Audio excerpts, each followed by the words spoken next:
ও ভাই, এর ভিতরে একটা মোবাইল আছে, এইটা আমি দেখিছি, কিন্তু কয় টাকা দাম কি দেখি এইসব আমি চিন্তা করিনি ভাই। হঠাৎ করে আমার মনে পড়েছে যে আমাদের বাজারে একটা চার দোকানদারের সাথে কথা করছিলেন। আমি ওই কাকার কাছে শুনে দেখেছি যে আপনারা চেনে কিনা। তারপর ওই কাকার কাছ থেকে আপনার বাড়ির ঠিকানা নিয়ে আপনার বাড়ি আইছি। নেন ভাই, আপনার মোবাইলটা আপনি রাখেন, আর সবকিছু ঠিক আছে না একটু দেখে নিয়েন। না ভাই, আমি আর কি দেখবো। সত্যি ভাই, এই যুগে আপনার মতো মানুষ পাওয়া খুবই ভাগ্যের ব্যাপার। আপনি যে ঠিকানা ম্যানেজ করে মোবাইলটা দিতে আমার বাড়ি আয়েছেন, ভাই সত্যি আপনার মতো মানুষ হয় না। আমি যে মোবাইলটা ফিরে পাবো কোনোদিন আশা করিনি। আপনি তো ইচ্ছা করলে আমার এই মোবাইলটা মেলা টাকায় বিক্রি করে দিতে পারতেন, কিন্তু সে জায়গায় আপনি আমার মোবাইলটা বাড়ির বাড়ি এসে দিয়ে যাচ্ছেন।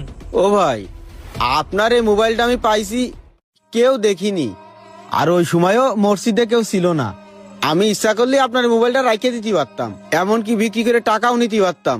কিন্তু ভাই, আমার ওই আল্লাহ তো দেখেছে যে আপনার এই মোবাইলটা আমিই পাইছি। আপনি মোবাইল বিক্রি করে টাকা নেওয়ার কথা করছেন। এই মোবাইলটা বিক্রি করে আমি যে টাকাটা পাতাম ভাই, ওইটা একটা ফুলার পুঁজিও না। ও ভাই, এই দুনিয়ার সবাই চোখ আমরা ফাঁকি দিতে পারবো, কিন্তু আমাদের ওই আল্লাহর চোখকে আমরা ফাঁকি দিতে পারবো ভাই? আমরা যে জায়গায় যাই করি না কেন ভাই, আমার ওই আল্লাহ কিন্তু সব দেখতেছে। আপনার ওই মোবাইলটা পাওয়ার পরে আমার কোনো কিছু ভালো লাগতেছে না ভাই, যে আপনার ওই মোবাইলটা আমি কি করে ফেরত দেব। আমি জানি ভাই যে আপনার জিনিস হারাই গেছে, আপনি কত টেনশনে আছেন, না জানি কত চিন্তা করতেছেন। তো যাই হোক, আপনার মোবাইলটা ঠিক আছে কিনা একটু দেখে নেন ভাই। না ভাই, আর দেখবো না। আমি আপনার সততায় মুগ্ধ হয়ে গেছি। আপনার মতো ভালো মানুষ এই যুগে পাওয়া যায় না ভাই। আপনি এক কাজ করেন, আইসেন যখন দুপুরে খাওয়া দাওয়া করে তারপরে যান। আসেন, ভিতরে আসেন। না ভাই, আর অনুরোধ করেন না, আমার এখনই বাড়ি চলে যেতে হবে ভাই। থাকেন, আমি চলে যাচ্ছি। আসসালামু আলাইকুম। তাহলে শুনেছেন তো আব্বা, এই মোবাইল আমি সারায় রাখিনি। মোবাইলটা ওই ভাই পাইলো, পায়ে আমার বাড়ি এসে দিয়ে গেছে। কি বলিস রে বাপ, এই দুনিয়া এখনো এত ভালো মানুষ আছে? হ্যাঁ, আমার তো বিশ্বাসই হচ্ছে না।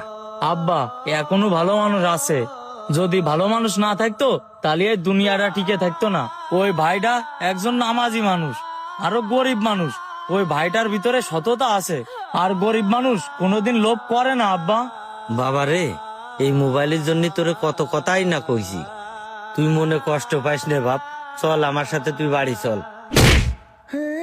হ্যাঁ ভাই, টাকা দিয়ে হয়তো এই ক্ষণস্থায়ী দুনিয়ার পথ চলতে পারবেন, তবে আপনার সত্যিকারের সততাই পরকালের কঠিন থেকে কঠিনতম পথও পাড়ি দিতে পারবেন।